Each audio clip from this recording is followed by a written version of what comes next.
Hello! Welcome to this week's reading vlog, which will cover February 5th up through February 11th. Now let's see how it goes. Monday. So the books for this week. I'm probably gonna cry, gonna go on some time travel-esque adventure, gonna watch a bad guy kill other bad guys. Monday, the three books I'm definitely focusing on for this week. I'm probably gonna cry for Flowers for Algernon. Gonna enjoy a nice little time travel-esque adventure. Gonna read about a bad guy killing other heinous bad guys. The whole emotional cocktail. Tuesday. So let me explain why Flowers for Algernon is going to make me cry. The premise of this book, it was explained to me as from an IQ of 80 to 200 back to an IQ of 80. It tells the story of a man who suffers from various mental deficits. He has a very low IQ. He's very unintelligent. He's unable to completely enjoy and understand and live life. But he wants so much, so strongly, has such a strong desire to become intelligent. So he goes through an experimental process to go through a procedure to take some drugs that'll make him intelligent, and it makes him hyper intelligent. But somewhere along the line, and it's not much of a spoiler, the drugs stop working. So he goes on this giant improvement to a very steep decline. And why is that a story, a premise that resonates so strongly with me? I'm not sure if you could tell, but I'll explain to you a little bit about my background. I was not very good at school when I was younger. I was always a little bit behind in reading, writing. I was always pretty good in math for elementary school up until middle school when they started adding letters, and a little bit of science I was okay with. But I was behind a lot of my peers, and I didn't know how to study. I didn't know how to learn. And what really wasn't until college that I was able to kind of clear that gap and being able to see fellow students around my age group as peers as opposed to people I'm I don't understand anything. Just I saw them as my superiors. So I just don't think I started off life being very intelligent, being very smart.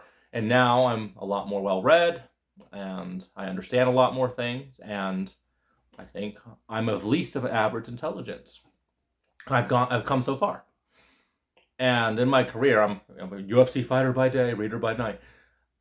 One of the common traumas fighters suffer from is CTE or other mental deficits as a result of brain trauma you take during the career.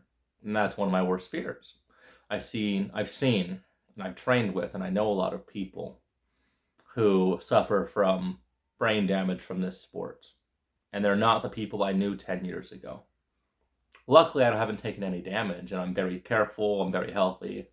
I make sure to cover my bases and take care of my brain health.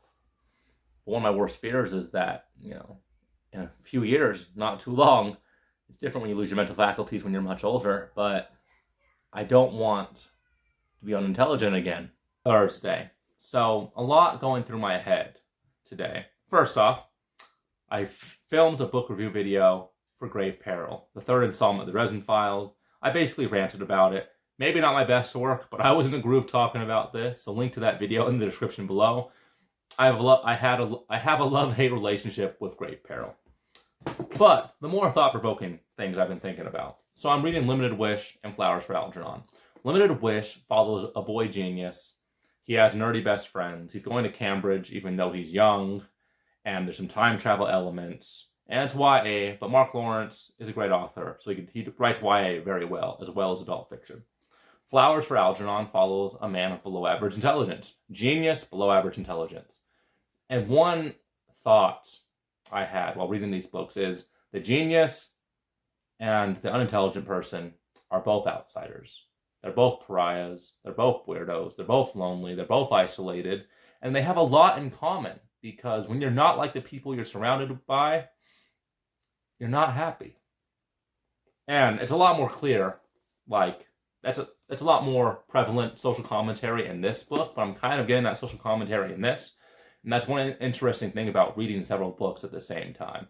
Not only is it easier to read more when you're constantly changing flavors, so to speak, but sometimes books combine together to make a very compelling and dynamic emotional cocktail.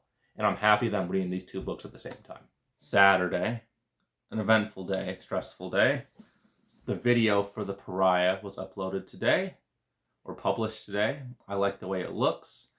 And yeah, I've been trying out some new things with camera angles, and aesthetically, this might be one of my favorite videos that I posted. So link to that in the description below. My oldest has an ear infection, so it's pretty dang late. It's technically Sunday morning. They're having trouble sleeping, but I got some lidocaine drops and some Tylenol, and they're sleeping like a baby.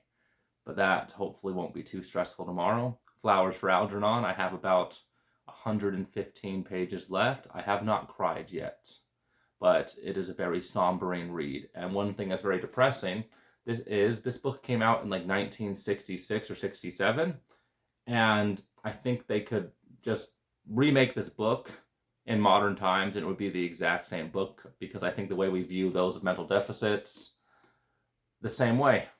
And society has not really advanced in the way that we view those who are less intelligent than us and who don't really have a place in society. And I think as society becomes more high-tech, more advanced, there'll be less and less places for those individuals. So this book's quite thought-provoking and pretty sombering and depressing.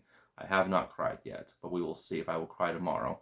I got distracted by manga today because I just realized that even though I'm 28, I still just want to read picture books. I've been reading Attack on Titan. I've been reading Pluto, and they're both really good. I'll talk more about those next week because I'm not going to finish those because tomorrow I want to focus on Flowers for Algernon. Sunday, February 11th. I'm going to have to end this reading vlog a few hours early because I have to go to do some family stuff. But I finished Flowers for Algernon, and it is a masterpiece. It is somber.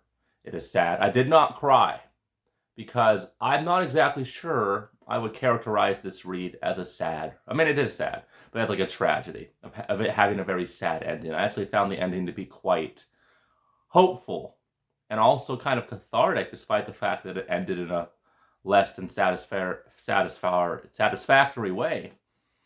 I found Charlie's genius intelligence conflicting with his very low levels of emotional intelligence to be very compelling and very interesting.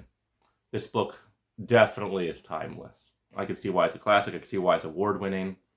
I can see why it's so highly acclaimed. I didn't get to finish as many books this week as I did because I got distracted by manga. The kid was sick.